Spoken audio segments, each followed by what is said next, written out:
Recognizing it for what it is. Creativity. It's a monster. It's a beast. It's your best friend. It's your secret lover. It's everything that you want it to be, and then it turns on you. Or it says, hey, look, over here. New opportunity. And you're going, oh, I like you again. Oh, it's such an addiction. Unplugged because we will always say yes to creativity. Totally uncut because we all make mistakes. So turn it into a tool. This is Arroe Unplugged. We got to get on a subject that a lot of people are not talking about, but I think we should be open about. I love sitting down with other writers and creative people because if you ask the right question at the right time, they're going to let you inside the process of their art moving through them and out here to the rest of us receiving it via the flat screen, through a book, or through their music. But we got to talk about this. And one of the things that we have to talk about is the way that we dream. Bits and pieces. That's all that my mind could generate all night last night. Just bits and pieces of dreams. Shattered dreams. Nothing made sense. I mean, you've got to be the same way. They're just everywhere. They're in every place. And they come in little doses. What begins so early into the night, the narrator or inner voice, do you have one of those? It feels like it's got to step in and calm down the anxiety. To set free the creative monsters starving for late night attention. But what would they create? That's always my thing. Okay, you have me awake. What do you want? Is there something that you need? To sit on these pages for hours can easily lead to a writer's burnout. When you have nothing to say is when the beast is going to win. And as long as you're asking questions and facing the fight with trust and faith, the darker side of creativity wants no part of that. Do 100% to your unveiling of the image. Now, I had to answer the question a few years back. Why do I write? Why do I feel this need? And what came out of the nib of the writing instrument was I write, W-R-I-T-E, to write, R-I-G-H-T. I write, to create space, to build upon while carefully examining the deeper side of what I see beneath the surface of me. Do you ever go there? Go into the surface of you? Go beneath? Go search? Go seek? Go discover? Go fade away? Do you go inside? Or are you afraid of what's inside? Where are you? See, my thing is that I allow the crafty jolts of negative energy to find property inside my beating soul. And the reason why is because I just want to listen to the negative energy. Not so sure that's a good idea, especially when the challengers are lined up to hit me all night long. Hey, it's Arroe. This is The Daily Mess, a chronological walk through an everyday world. I am a daily writer.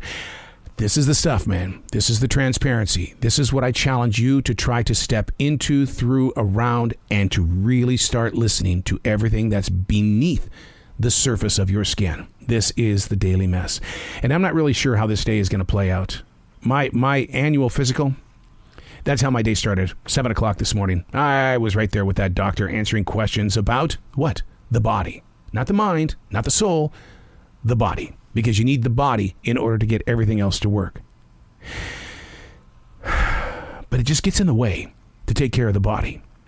I mean, I love to work out. I mean, we really work out a lot. And we take long walks, 3-4 mile long walks. But it just seems to get in the way. Always, I need to do something else. So what are we trying to live up to? What are the expectations of a dreamer during these days of post-COVID-19? And if we're dreaming, do our dreams hurt? I come to these morning pages as a student every single morning. It's within the curves of each word that an expert would easily see where the mindset arrives from. I mean, look at the way they broke down Amber Heard at the Johnny Depp trial. It was shocking to me what that psychologist was saying and how answering questions can say a lot about you. I don't want to take that test. I think it'll change me. I don't want to change that much. But what are we doing to those that are around us?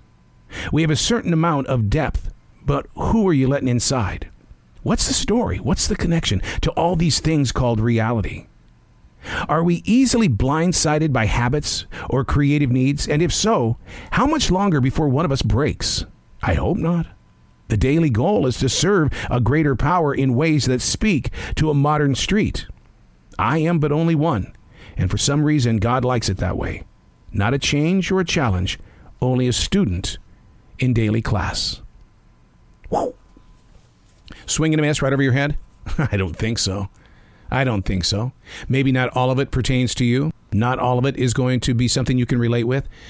But do, if you get the opportunity, go into the Johnny Depp trial where the psychologist is talking about Amber Heard and tell me if you don't know of somebody like this or you see yourself in the mirror.